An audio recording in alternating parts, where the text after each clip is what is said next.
हर हर नर्मदे। तो हम होटल माहेश्वती में रुके थे महेश्वर में। कक्ष में प्रवेश करते ही अनायास उस कुर्सी पर जाकर दृष्टि ठहर गई जहाँ सामान्यतः किसी स्वामी या प्रबंधक का अधिकार होता है, परंतु वहाँ उस स्थान पर विराजमान थी भगवान शिव विश्वनाथ की छवि।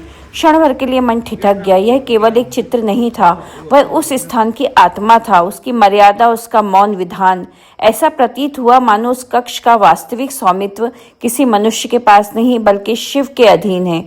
और होटल के ऑनर का भी यही कहना था, हम तो सेवक हैं, यहाँ अहंकार का प्रवेश नहीं, यहाँ केवल समर्पण ही स्वीकार है। अपने आप को जब मान लेंगे तो फिर बहुत सारी समस्या खड़ी है। तो आपको इन पे डाल दो कि आप हो, हम तो पीछे पीछे चल रहे हैं। और माता जी हर मनोकामना आपकी भी पूर्ण करे और सभी की करे। जैसे महेश्वर, जिसे हम पहले ही नर्मदा के घाटों, प्राचीन मंदिरों और अहिल्याबाई होलकर किला की गौरवशाली छाया के रूप में अनुभव करते हैं, अब एक नए रूप में प्रकट हो रहा था। यहाँ भक्ति केवल मंदिरों तक सीमित नहीं थी बल्कि जीवन के प्रत्येक आयाम में सहज रूप में रची बसी थी। नर्मदा तट पर अनेक छोटे बड़े शिव मंदिर दिखे। हर मंदिर की अपनी एक कथा, अपनी एक आस्था। घाट पर बैठकर जब नर्मदे हर का उच्चारण होता है ना, तो ऐसा लगता है जैसे समय थम गया हो। घाटों के ऊपर गर्व से खड़ा अहिल्याबाई होलकर का किला, जिसे अहिल्याबाई होलकर ने बनवाया था, यह मात्र पत्थरों का ढांचा नहीं बल्कि धर्म, न्याय और सेवा का प्रतीक है।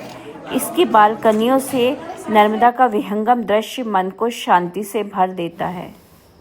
किले की ऊंची ऊंची दीवारें और नक्काशियां किसी विजय गाथा का गर्वोच्चार नहीं कर रही थीं, बल्कि एक शांत तपस्विनी सी प्रतीत होती थीं, जिन्होंने वैभव को त्याग कर सेवा को अपनाया।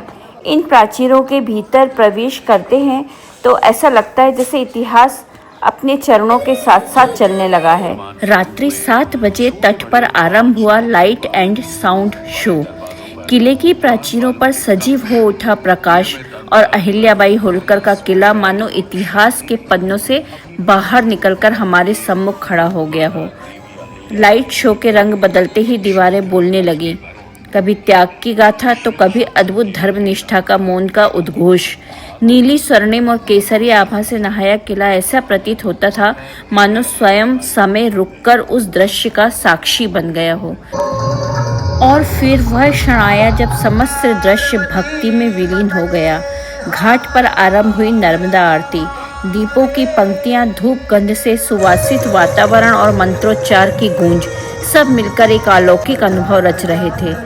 घाटों पर खड़े श्रद्धालु हाथों में समर्पण लिए और सामने लहरों पर झिलमिलाते दीप, मानो हर दीप में किसी की प्रार्थना, किसी की आशा और किसी की आस्था प्रवाहित हो रही हो।